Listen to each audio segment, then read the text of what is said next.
नमस्कार किसान साथियों जैसे कि आप देख रहे हैं इस समय गेहूं में सिंचाई की समय नज़दीक आ चुका है।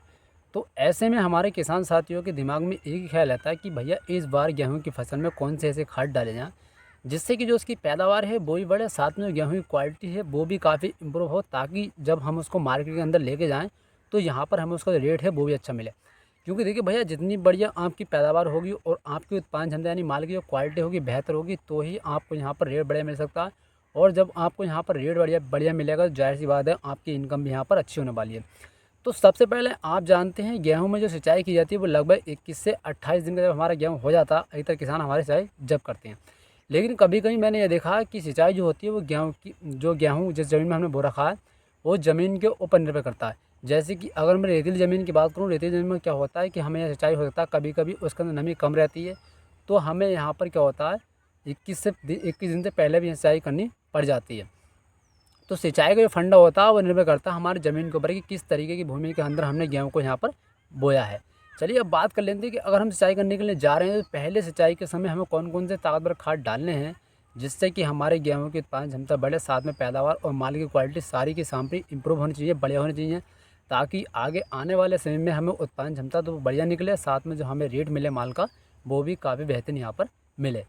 तो सबसे पहले देखिए आपको यहाँ पर क्या करना, आपको गेहूं में जब आप पहले सिंचाई करने के लिए जाए तो यहाँ पर आपको ले लेना है यहाँ पर 1 एकड़ के अंदर 35 से 40 किलो यूरिया यहाँ पर आपको ले लेना है। 35 से 40 किलो यूरिया लेने के बाद उसके बाद में आपको जो लेना वो लेना आपका सीवीड एक्सटेट जो आता है इफ़को कंपनी का सागरी का आता है, वो यहाँ पर आपको 1 एकड़ के अंदर 10 केजी लेना है। 10 केजी लेना है। 10 केजी लेने के बाद इसके बाद में आपको लेना है जिंक सल्फेट। अब देखिए भैया, ये तीनों खाद जो है मैं आपको क्यों बता रहा हूँ, कितना बेहतरीन आपको अंदर रिजल्ट देंगे वो ही मैं आपको बताने वाला हूँ। तो जैसे कि मैंने बताया कि 1 एकड़ के अंदर आपको जो लेना है यहाँ पर 35 से 40 किलो यूरिया लेना है। उसके बाद में आपको 10 केजी सागरी का जो आता है इफ़को का वो यहाँ पर लेना है। तो देखिए सागरी का जो होता है वो यहाँ पर सी बीड एक्सटेट होता है। सी बीड्स का एक्सटेट का मतलब होता है कि जो समुद्री वनस्पति घासों द्वारा उसको निर्मित किया जाता है। तो देखिए वो हमारी खेती के अंदर क्या करता है, जितने माइक्रो न्यूट्रिएंट्स होते हैं उसके अलग साथ में हमारे जो गेहूँ होता है उसके अंदर कल्लों को बढ़ाने का काम करता है। अब जैसे किसान भाई आप जानते हैं हमारे धान की खेती के अंदर जितने कल्ले ज़्यादा होंगे, जितने पेड़ के अंदर फुटाव होगा, जाहिर सी बात है हमारा खेती के अंदर पैदावार उतनी ज़्यादा निकलेगी। वहीं जिंक सल्फेट की बात मैंने इसलिए यहाँ पर बताई है कि जिंक सल्फेट आपको इसलिए यूज़ करना है कि कभी कभी आपने देखा होगा गेहूँ की जो पत्तियाँ होती हैं वो पीली पड़ जाती हैं, झुलस जाती हैं। तो देखिए कहीं ना कहीं खेती के अंदर जिंक की कमी हो जाती है, जिस वजह से क्या होता है पत्ती पीली पड़ जाती हैं या मुरझा जाती हैं या फिर सूखने लगती हैं। तो जिस वजह से क्या होता है हमारा जो दाना बनता है गेहूँ का उसमें भी काफ़ी हानि आती है, साथ में हमारी जो खेत होता है वो भी काफ़ी बेहतरीन यहाँ पर नहीं हो पाता। तो इसलिए आपको जैसे कि मैंने आपको बताया यहाँ पर आपको 1 एकड़ के अंदर 35 से 40 किलो यूरिया लेना है, साथ में आपको 10 केजी यहाँ पर सागरी का लेना है और इसके बाद में आपको 4 केजी जिंक सल्फेट लेना है जिसके अंदर सल्फर की मात्रा भी प्रेजेंट होती है। इन तीनों का आपको क्या करना, प्रॉपर मिक्स कर लेना है। प्रॉपर मिक्स करने के बाद आपको पहले इसको खेती के अंदर डाल लेना है, डालने के बाद आपको यहाँ पर सिंचाई कर देनी है। तो इन तीनों का जब आप खेती के अंदर यूज़ करेंगे तो बहुत ही बेहतरीन आपको रिजल्ट मिलेगा, साथ में आपकी खेती के अंदर जो माइक्रो न्यूट्रिएंट्स की कमी थी वो भी पूरी हो जाएगी। साथ में जैसे कि मैंने आपको बताया कि सागरी का जो होता है वो बहुत ही बढ़िया काम करता है हमारे गेहूँ की खेती के अंदर फुटाव के लिए। और आप जब आपकी खेती में जितना ज़्यादा फुटाव होगा जाहिर सी बात है आपकी खेती में उतने दिन पैदावार निकलेगा, क्योंकि जितने ज़्यादा कल्ले होंगे उतने ज़्यादा बालें बनेंगे, जितनी ज़्यादा बालें बनेंगी तो उतने ज़्यादा उत्पादन यहाँ पर आपको निकलने वाला है।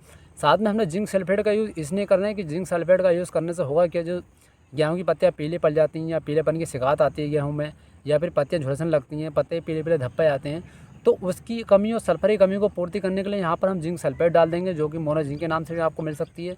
तो ये आपको 4 किलो डालनी है 1 एकड़ के अंदर। तो जब हम तीनों का मिक्सचर डाल देंगे तो बहुत ही बड़ा फ़ायदा मिलेगा। सारे माइक्रोन्यूट्रिएंट, सीवीड एक्सटेट, नाइट्रोजन ये सारे पौधों को अवेलेबल हो जाएंगे। साथ में हमारे खेती के अंदर ये पहुंचने के बाद बहुत ही बढ़िया काम करेंगे और जिंक और सल्फर की जो कमी होगी खेती के अंदर वो भी दूर हो जाएगी, साथ में आपकी पैदावार यहाँ पर बहुत बढ़िया निकलेगी।